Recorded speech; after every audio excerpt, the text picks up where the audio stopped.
Growing up, I always knew I was second best. My name is Isabella, though everyone calls me Bella, and I'm the younger daughter in what appeared to be your typical middle-class family. My sister Catherine, Katie for short, was the golden child. 3 years older than me, she was blessed with naturally blonde hair that seemed to catch the sunlight just right in every photo. Mom never missed an opportunity to capture her perfect angel for the family album or social media. I wasn't ugly by any means. I had my own kind of pretty, dark hair, hazel eyes, and what my aunt called an interesting face. But in our house, interesting wasn't enough. Katie was the standard, and I was, well, just there. The favoritism wasn't subtle. When Katie needed new clothes, we'd spend entire weekends at the mall. When I needed something? We'll see next month, sweetie. Katie got the bigger bedroom because she needed space for her studying. She got a car for her 16th birthday. I got a watch for mine, not even a particularly nice one. The real kicker came during our respective high school graduations. When Katie graduated, our parents threw this massive party. Dad proudly announced they'd be paying for her college education. She was going to study to become a bank manager, following in his footsteps. Everyone toasted to her bright future. 3 years later, I graduated with even better grades than Katie had. I still remember sitting at our kitchen table, college acceptance letters spread out in front of me, watching my parents exchange uncomfortable glances. "Honey," Mom started, not quite meeting my eyes, "we just don't have the money for college right now. The market's been tough, and with Katie's tuition." Dad jumped in, "Maybe you could work for a year or two, save up some money?" I sat there, stunned into silence. The same parents who had just bought Katie a new laptop for college were telling me they couldn't afford my education. That night, I cried myself to sleep, but it was the last time I would cry over their favoritism. The next morning, I started job hunting. Within a month, I landed a position as a maid at the Grand Plaza Hotel, the fanciest hotel in our city. While Katie moved back home after college graduation, to save money, she said, I moved into a tiny studio apartment across town. Living on my own was tough at first, but it beat staying at home watching Katie bask in our parents' endless attention. My apartment might have been basic, but it was mine. Every night when I came home exhausted from work, I felt a sense of pride knowing I was making it on my own. I threw myself into my work at the Grand Plaza Hotel. While some of the other maids complained about the demanding guests and endless rooms to clean, I saw every task as an opportunity to learn the hotel business from the ground up. "Bella, you're the only one who consistently gets perfect room inspection scores," Mrs. Rodriguez, the head housekeeper, told me after just 3 months. "How do you do it?" "I just try to think about what I'd want if I were staying here," I replied, straightening my uniform. Within 6 months, I was promoted to head maid. That's when I first met him, James Richardson, the guest in room 742. He was probably in his mid-40s, distinguished looking, with salt and pepper hair and expensive suits. I noticed him watching me one morning while I was supervising the cleaning of the 7th floor. "Miss," he called out, "could I have a word?" What started as a simple request about extra towels turned into a 15-minute conversation about hotel operations. The next day, he happened to run into me again. And the next. And the next. "Join me for dinner tonight," he suggested casually on his 5th day at the hotel. "I know a lovely restaurant downtown." I straightened my shoulders and looked him directly in the eye.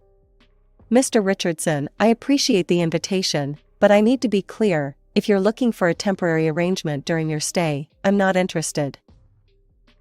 Instead of being offended, he laughed. "Fair enough. But my invitation stands, just dinner, nothing more." I declined politely but firmly. He continued to be friendly, but respectful, for the remainder of his 3-week stay. The day he checked out, he left me a business card with his number. I tucked it away and thought that would be the end of it. 2 weeks later, everything started changing. First, I was called to the hotel manager's office and offered a position at the front desk, a significant promotion. Before I could get used to my new role, I was promoted to head of the registration team. A few weeks after that, I became assistant manager of the front office. Within 2 months of Mr. Richardson's departure, I found myself as the manager of the entire front office. The speed of my advancement made my head spin. While I knew I was good at my job, this seemed almost too good to be true. The whispers started soon after. "She must be sleeping with Mr. Blackwood," I overheard one of the receptionists telling another, referring to our hotel owner. "Did you see how fast she moved up? Nobody gets promoted that quickly without, you know." I tried to ignore the gossip, but it stung. I'd worked hard for every promotion, stayed late, learned every aspect of the operation. Yet people assumed I'd slept my way to the top. The truth was, I'd barely even met Mr. Blackwood, let alone had an affair with him. One Monday morning, Mr. Blackwood's secretary called to schedule a meeting. My stomach churned. These unexpected meetings usually meant trouble. I knocked on his office door precisely at 2 p.m. "Come in, Bella," he called out. "Please, have a seat." Mr. Blackwood was a tall man in his 60s, with kind eyes that always seemed to be evaluating something. He shuffled some papers on his desk before looking up at me. "You've done exceptional work here," he began. "But there's something we need to discuss. Your position as front office manager typically requires a college degree in hospitality management or a related field." My heart sank. Here it was, they'd finally realized I wasn't qualified for the job. "I think it's time for you to go to college, Bella." I blinked, confused. "I'm sorry?" "The hotel will work with your schedule, of course. We want you to get your degree while maintaining your position here." My mind was spinning. This wasn't at all what I'd expected. "I don't know what to say," I stammered. "Thank you, but why?" He smiled, reaching into his desk drawer. "You know, I don't often take advice about personnel decisions from outside sources, but in your case, a good friend insisted I pay attention." He pulled out a business card and slid it across the desk. "If you're curious about why your career has taken such an interesting trajectory lately, give this number a call." I picked up the card, and my breath caught. It was the same number Mr. Richardson had given me months ago. That evening, sitting in my apartment, I stared at the card for a full hour before finally picking up my phone. My hands were shaking as I dialed. "I was wondering when you'd call," that familiar voice answered on the second ring. You're friends with Mr. Blackwood?" I managed to ask. James chuckled. "We've known each other for 30 years. When I spot talent, he trusts my judgment. So all these promotions were entirely earned," he cut in firmly. "I simply suggested he pay attention to your potential. Everything you achieved, you did on your own merit." We talked for hours that night. He explained how he'd watched me work during his stay, impressed by my attention to detail and natural leadership abilities. He'd seen something in me that reminded him of himself when he was younger, that drive to prove yourself against all odds.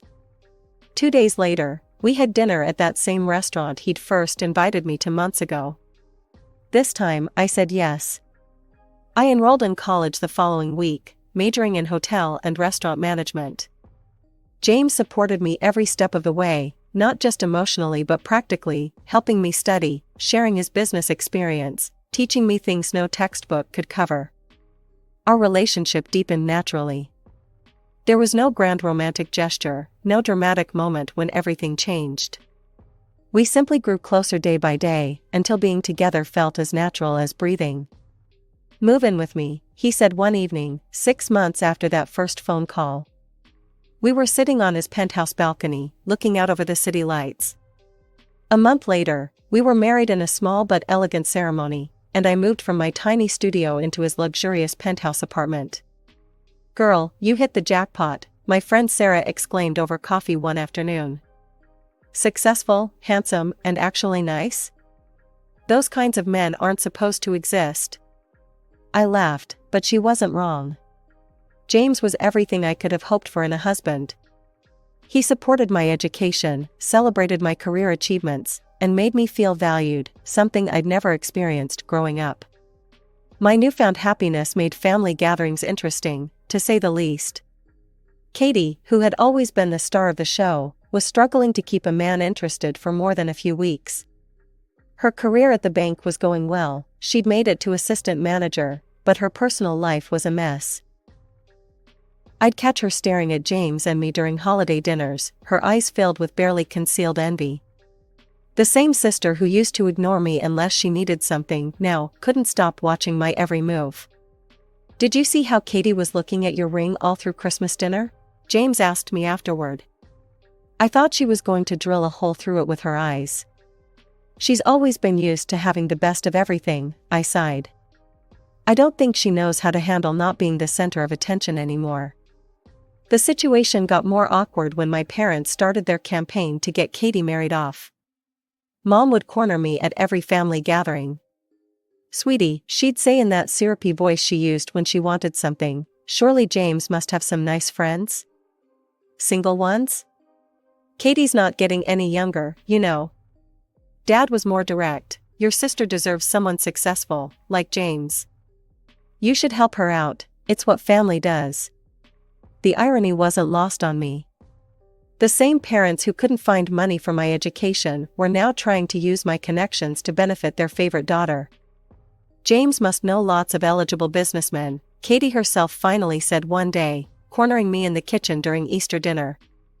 "Why haven't you introduced me to any of them?" I looked at my sister, really looked at her.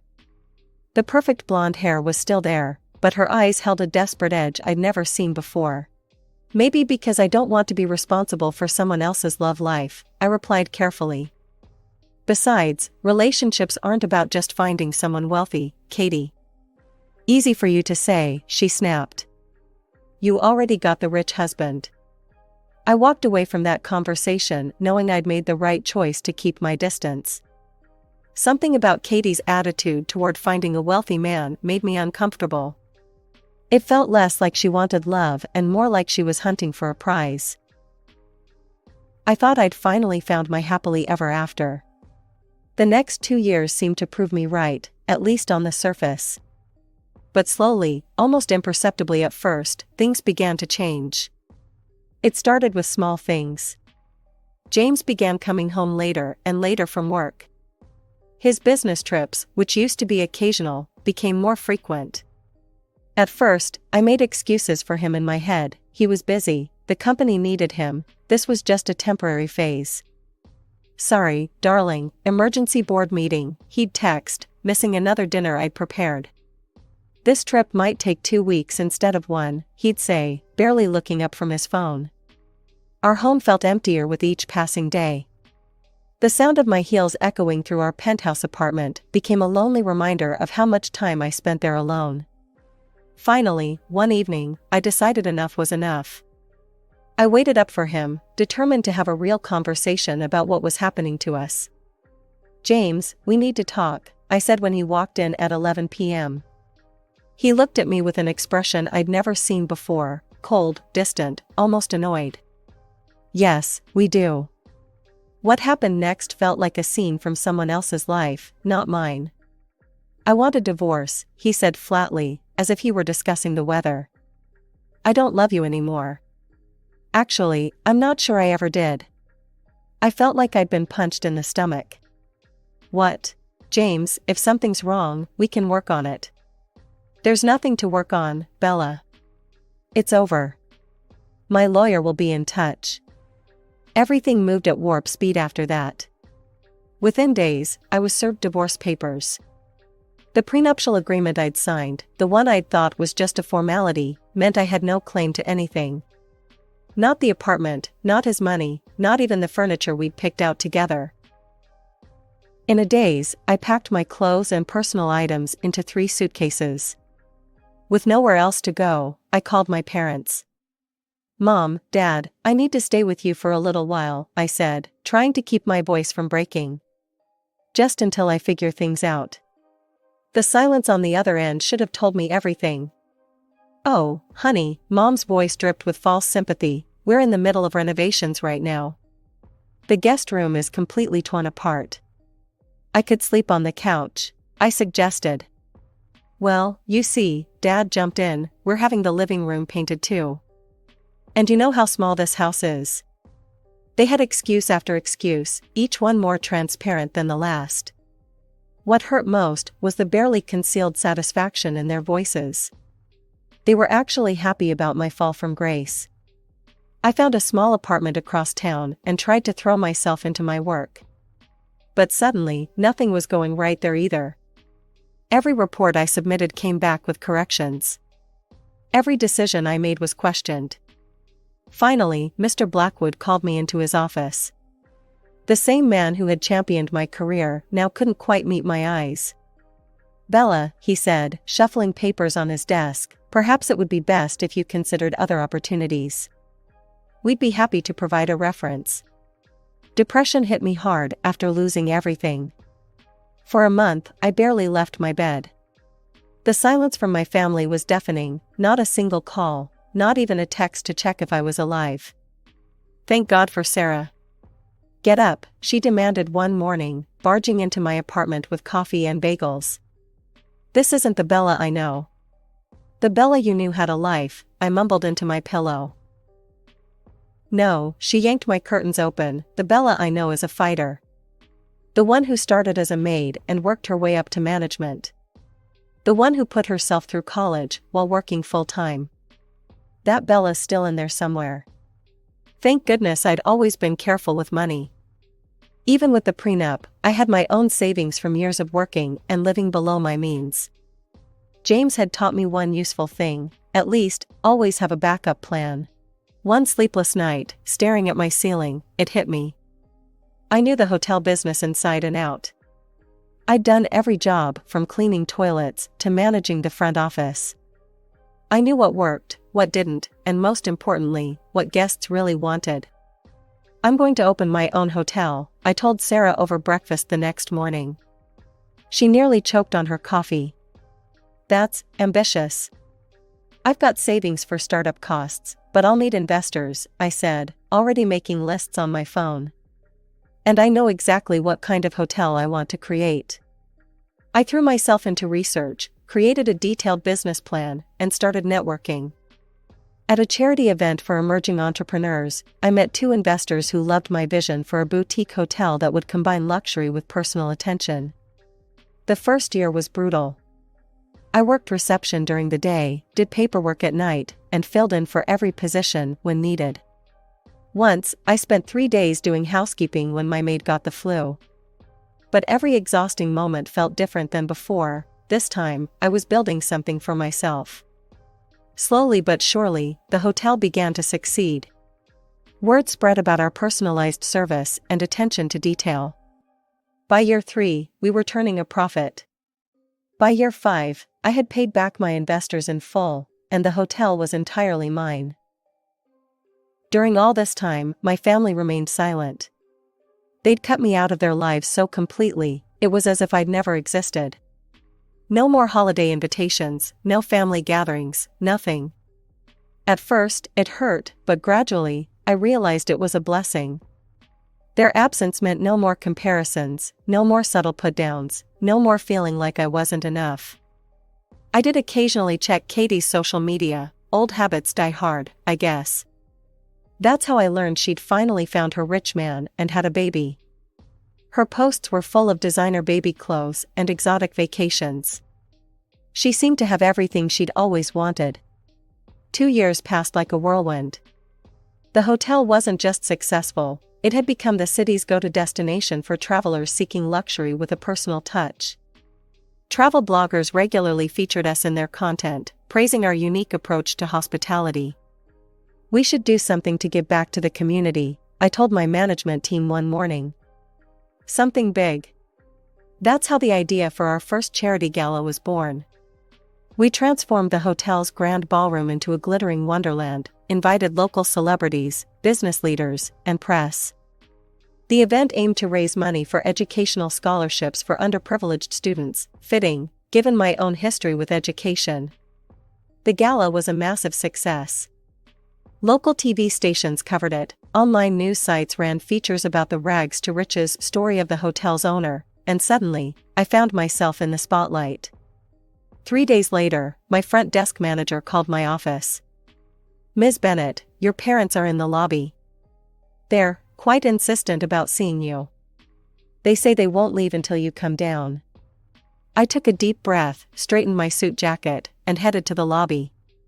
There they were, Mom and Dad, looking older but just as entitled as ever. "Bella," Mom rushed forward for a hug I deftly avoided. "Why are you here?" I asked coldly. "Can't parents want to reconnect with their daughter?" Dad tried to sound hurt. "We've seen how successful you've become. We're so proud." "Proud?" I laughed bitterly. "You weren't proud when I needed a place to stay after my divorce. You weren't proud during the 7 years you didn't bother to call." "Water under the bridge," Mom waved her hand dismissively. "Family should stick together in hard times. Speaking of which," her voice dropped to a conspiratorial whisper, "Katie's going through such a difficult period. Her boyfriend left her, and now she's all alone with the baby. He won't pay any child support. Surely you could help your sister out." Perhaps it was morbid curiosity, or maybe just a desire for closure, but something made me ask, "How exactly do you expect me to help Katie?" Mom's eyes lit up, thinking she'd found an opening. "You could talk to her baby's father. Make him understand he needs to support his child." I couldn't help but laugh. "And why would this man listen to me? I don't even know him." "Don't be coy, Bella," Dad snapped. "Of course you know James. He was your husband, after all." The world stopped spinning for a moment. The pieces of the puzzle suddenly clicked into place with sickening clarity. My sister's mysterious rich boyfriend. My parents' sudden distance. The timing of my career's collapse. "James?" I whispered. "Katie and James?" "Well, it's not like it was planned," Mom said defensively. "These things just happen." "These things just happen?" My voice rose. "My husband and my sister? And you knew? You knew all this time?" "Katie and James fell in love," Dad said, as if that explained everything. "We couldn't very well take sides." "Couldn't take sides?" I was nearly screaming now. "You absolutely took sides. You cut me out of your lives. You refused to help me when I had nowhere to go. And now you have the audacity to come here and ask for my help." "Don't be so dramatic," Mom huffed. "Everything worked out for the best. Look at you, you have your own hotel now. So James did the right thing, having you fired from your old job. Katie thought it would be too awkward having you work there." I stared at my parents, these people who had raised me, who were supposed to love and protect me. In that moment, I saw them clearly for the first time, not as the parents who had favored Katie, but as willing accomplices in destroying my life. "Get out," I said quietly. "Now, Bella," Mom started. "Get out," I screamed. "Security." 2 of my security guards appeared instantly. "These people are banned from the premises," I told them, my voice shaking with rage. "They are never to be allowed in this hotel again, under any circumstances. Escort them out." "You ungrateful little," Dad began, but the guards were already moving them toward the door. "You'll regret this," Mom shouted. "Family is all you have." "No," I called after them. "Family is supposed to love you, support you, protect you. You're not family. You're just people who happened to raise me." That was the last time I spoke to my parents. Through mutual friends and social media, I've heard snippets of what happened after. Katie and James's relationship imploded spectacularly. She posts daily rants about him on social media, calling him every name in the book, while he threatens her with lawsuits for defamation. My parents lost most of their retirement savings in a bad investment and had to downsize their house. Meanwhile, my life has taken a wonderful turn. 6 months ago, I met Michael at a hotel industry conference. He's kind, successful in his own right, and most importantly, he loves me for who I am, not what I can give him. We're getting married next spring. Sometimes, late at night, I scroll through Katie's angry social media posts about James, watching their dirty laundry being aired for all to see. I find myself laughing at the cosmic justice of it all. My sister, who thought she'd won it all by stealing my husband, now posts daily sob stories about being a single mom. James, who thought he'd upgraded to the better sister, is watching his reputation get dragged through the mud. And me? The sister they thought they'd destroyed? I'm thriving. My hotel is expanding to a second location next year. Michael and I are planning our future together.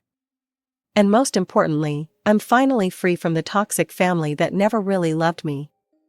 Sometimes the best revenge isn't getting even, it's living well and watching karma do its work from a safe distance, preferably with a glass of champagne in hand.